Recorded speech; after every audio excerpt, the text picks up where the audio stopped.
time for a May reading wrap-up.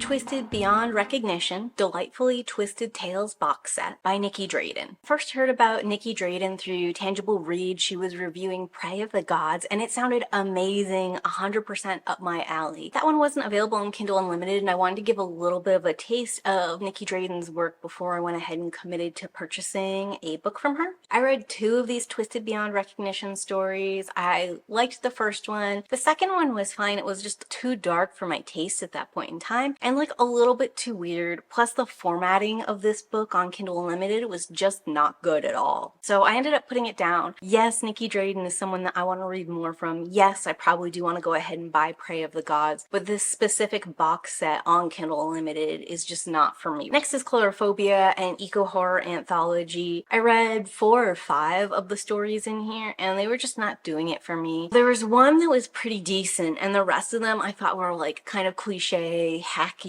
overdone sort of stuff. And I have a huge TBR going on right now on Kindle Unlimited, so I just wanted to get it off my Kindle and move on to the next thing. Rhapsodic by Lauren Thalassa. I have been curious about Lauren Thalassa for a really long time. The Rhapsodic's been on my TBR, the Four Horsemen series has been on my TBR. Recently, I think her new one, Bewitched, has been all over my recommendations and all over BookTube. Based off of my experience with Rhapsodic, all of these other Lauren Thalassa's books are going way down on the TBR. This is my first 1-star in the monthly wrap-ups for 2023, and I feel a little bit bad that Rhapsodic is the one that's stuck here with this. The writing is not terrible. It's just also not like notable in any kind of way. Meanwhile, the story, the world building, and the themes, god awful and hugely problematic and concerning. A lot of people were comparing Rhapsodic and the Berenger series as a whole as like A Court of Thorns and Roses if it was set in modern times, and I can see why people make that comparison on the most superficial of levels. A big difference for me in the 2 stories is Rhysand over at A Court of Thorns and Roses has a good reason to be kind of like slow and hesitant in approaching Feyre, and the 2 of them continue to build on that instead of it being like an instant connection building and then sudden separation. We're here in Rhapsodic, the girl and the guy, they meet, they seem to have an instant bonding connection. It's making me very uncomfortable and icky kind of feeling because the girl is a minor and this dude is several hundred years old. So it's giving very strong Twilight vibes in that venue, and he seems to be like super attracted to her, even though he like is keeping it PG or whatever. It feels very groomer-esque, don't like it. And then he randomly cuts it off and doesn't see her for 7 years, is where the 2 of them have this enemies to lovers kind of chemistry, but it's all just a big fucking misunderstanding. And the reason that this like break happens is justified in a way that doesn't make sense and doesn't really follow the rest of the story. Another thing I really hate about this specific story versus A Court of Thorns and Roses, I feel like Feyre lives up to her full potential as like a powerful female lead eventually. She starts fairly helpless and like doing the best she can, and she sort of like gets to level up, grow her confidence, her strength, and her capability in a way that makes sense and feels organic and real. We start with this main character here in Rhapsodic, very powerful and interesting. Her whole siren origin is really cool and like an excellent potential story, either in a fantasy venue or in a romantic love venue, or in both combined. That's fine too. I loved it. I was really caught up in it and engaged and excited about it. And then like one of the first things we do is we move her over into the Fae world where her powers don't work on any of those people, so she becomes 100% helpless. It's also like frowned on or maybe illegal for her to use her powers in the human/mortal world, which makes sense, but also doesn't make sense because it's like all these constraints prohibiting her from using her power, and it's like, why does she have this badass, awesome power? And then we find all these reasons she can't do that. It feels very frustrating, and it feels like a waste of all these cool ideas and things in the story.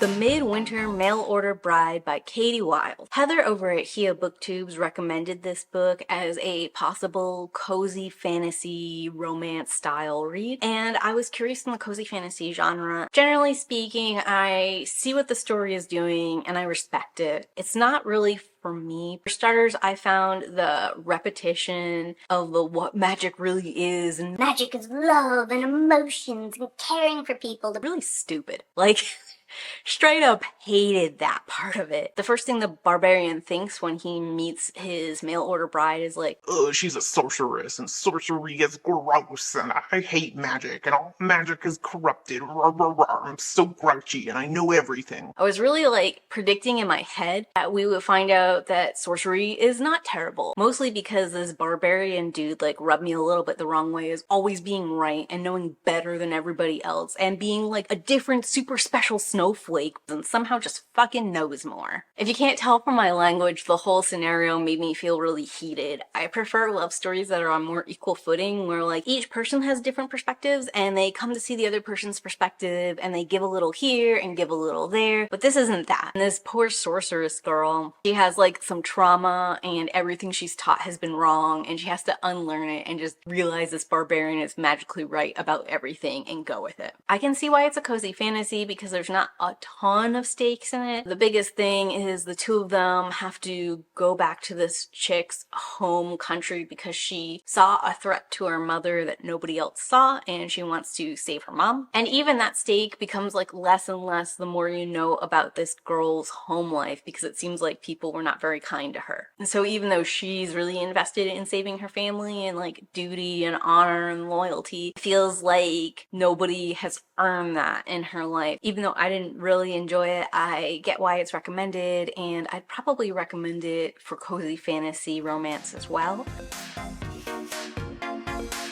Havoc Killed Her Alpha by Mary McKay. This is an Omegaverse, why choose, romance kind of story. Got like this dystopian, grunge, everything's collapsed kind of element that sort of appeals to me. And this one in particular has kind of like a darker take where Havoc the Omega meets the leader of this alpha pack and she murders him for some reason. And the rest of the alphas have to deal with the loss of their leader and the fact that their like special Omega girly girl is the one who's responsible. I just thought that this was like an unusual take in the Omegaverse, and I thought like the introduction of this mystery element into like a classic Alpha Omega romance kind of thing, really well done and compelling and made for some good reading. There's a lot of Alpha Omega stuff going on in this story that was unique to it, or at least new to me in my experience, and I didn't feel it was like 100% fleshed out, making sense, or explained. So there were things that I was like a little lost on or that I kind of had to go with, but part of me likes that because I don't like when things are over-explained. Next is A Touch of Madness by Melody Lynch. This is book 3 in the Trinity Jones series. We got a little bit of like Trinity and the vampire guy together. We have an exciting new development in her world where the vampires are just being revealed to humans for the first time, and we kind of get to see like the freak out panic that might cause, which I thought was fun because we had started this world with werewolves having been announced and everyone being more or less like a little anxious but mostly chill about it, throwing in some like Hey, there might be some other supernatural species, and some of them might be more dangerous than werewolves. was like an interesting way to go with the story. The book itself is doing some comparison between discrimination against minority human groups and the potential discrimination that people feel about vampires. And I don't feel the one-to-one connection is good at all because humanity at this point in time doesn't know anything about vampires except what legend and lore has said, which is like that vampires kill and eat people. And the guy who releases more information claims that not only do vampires kill and eat people, but they are abducting children and that the government is in on this, and that's why we don't know about vampires yet, even though we know about werewolves. So like, even if you can let go of the abducting kids thing as like possibly extremist QAnon sort of story, the fact that the only relevant information that most humans have about vampires is that they drink human blood and kill them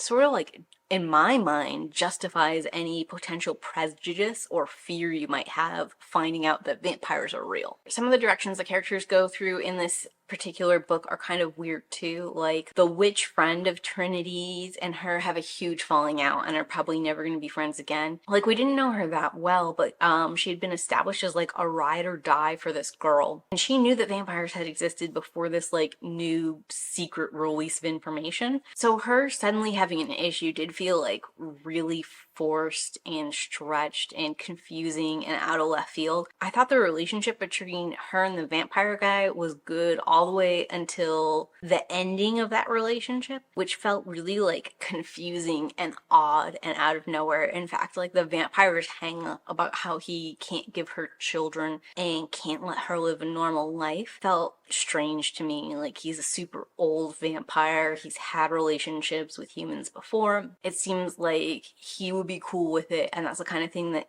if someone was going to have an issue with it, it should have been Trinity deciding that didn't work for her and not him deciding for her. This like whole having children, who gets to have the children and when kind of thing, as a reoccurring theme in her love interest, once with the werewolf and now with the vampire. I don't love this baby obsession.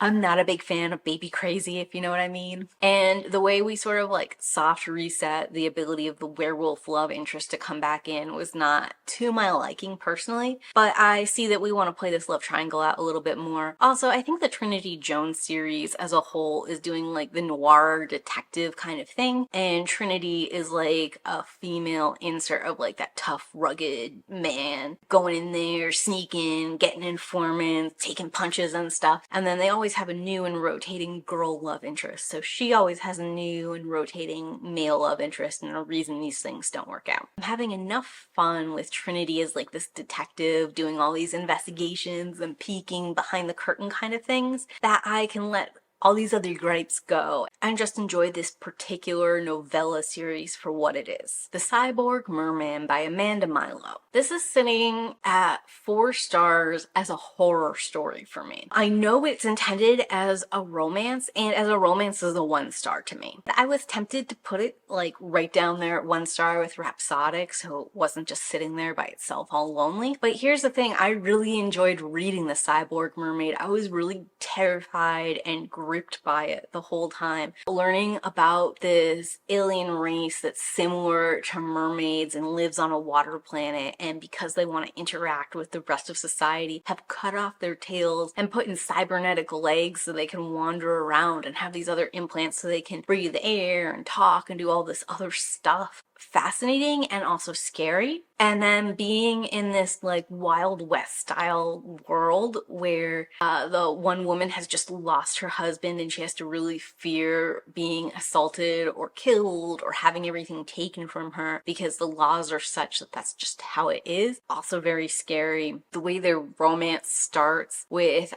assault is terrifying, and the fact that the merman can affect different parts of the brain, so he can make you happy or sad or scared or whatever in your head however he wants, and that way manipulate this woman to start to have emotions for him even though this is not something she wanted. Also terrifying, his detachment from it, where he's just like sitting there and like exploring her head and exploring the different ways he can mess with people and like encourage different emotions. Oh, all of it super chilling, super gripping. The fact that it ends with like a happily ever after where she's like gone along with this, decided she's happy he is her husband, and is decided that she's happy that she has a baby with him, like to me is even more chilling, even though the story's portraying it as like a rose tinted thing, because it's like, oh my goodness, all of his manipulation worked, and now she's bought into it, and she's like in the cult right now. So from that perspective, it was giving me like that jolt of terror and fear that I was looking for last month with all those cult horrors. The Long Way to a Small Angry Planet by Becky Chambers. I did a reading vlog for Becky Chambers, this book, and also a Psalm for the Wild book that you'll see later, so I won't go into too much depth. But I really liked this story, and I think in another kind of reading context, it probably would have made it to 5 stars. This book could also be considered a cozy fantasy. There's not like these huge sweeping stakes, and you're getting a lot of slice of life, mechanics, how things work in the future kind of situation exploration, even though this is science fiction versus fantasy. I really enjoyed life on this ship, like the job all these people had. I liked their interpersonal relationships, and I liked how the story kind of like wove them back and forth and made them reconcile with each other and all these other fun things. I do think the story was a little bit slow to start, and I think there was this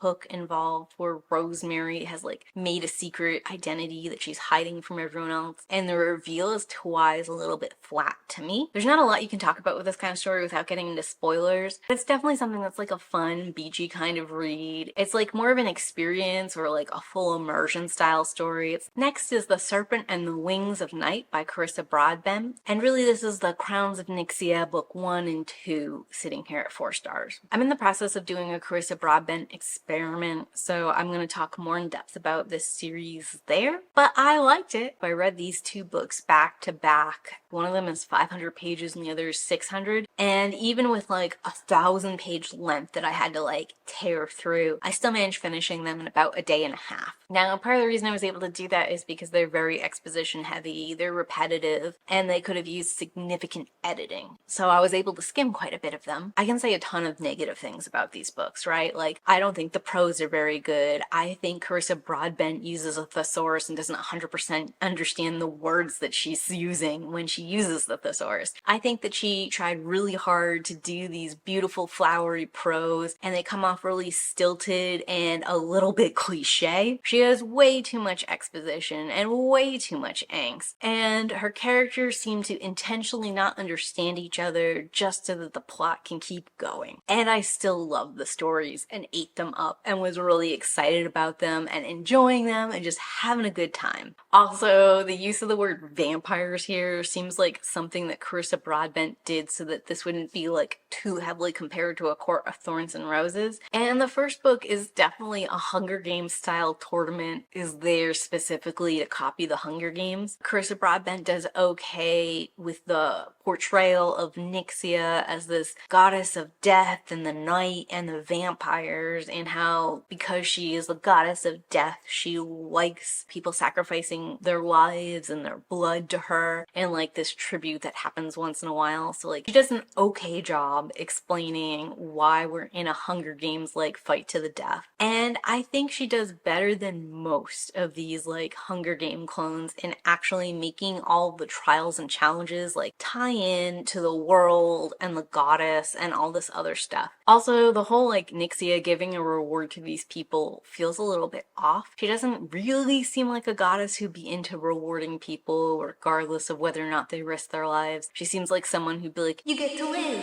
that's your reward. The situation that happens at the end of book 1 makes the ending of book 2 feel impossibly strange. I don't understand how things get reconciled or get worked out. Like, I see that they do, and I'm tentatively fine-ish that it happened in this fantasy world, but it's quite awkward in a lot of ways.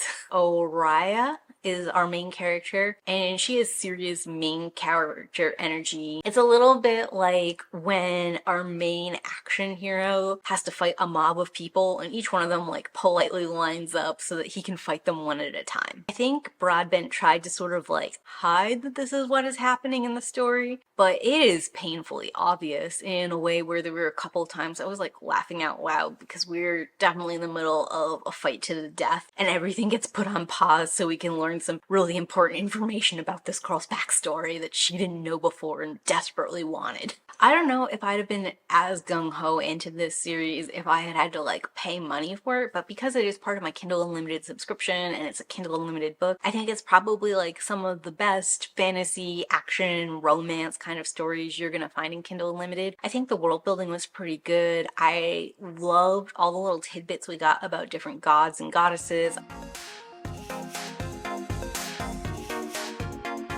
A Psalm for the Wild-Built by Becky Chambers. I loved this story. If I hadn't read A Psalm for the Wild-Built first, The Long Way Around a Small Angry Planet by Becky Chambers might also be sitting here at 5 stars. The Psalm for the Wild-Built has perfect pacing, a wonderful, meaningful character arc, and also the robot Moscap is the best thing to happen to me in 2023. They are amazing. I love everything about Moscap. I love every moment Moscap is in this book or is speaking or doing something on page. age. I haven't been this enchanted by a character in I don't know when.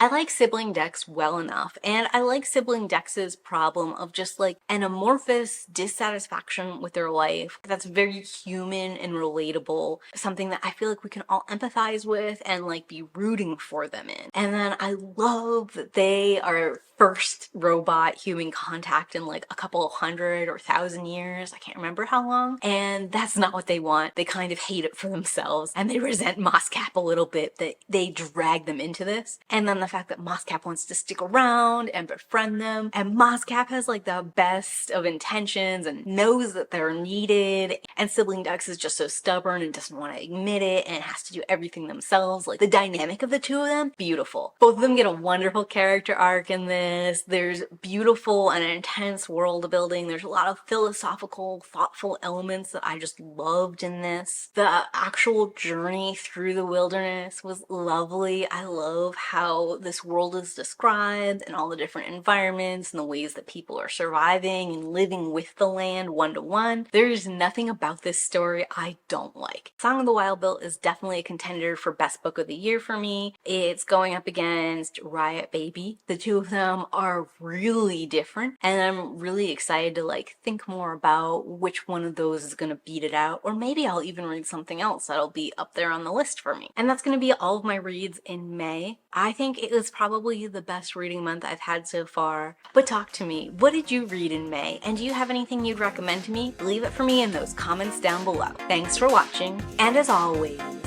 keep reading. Bye!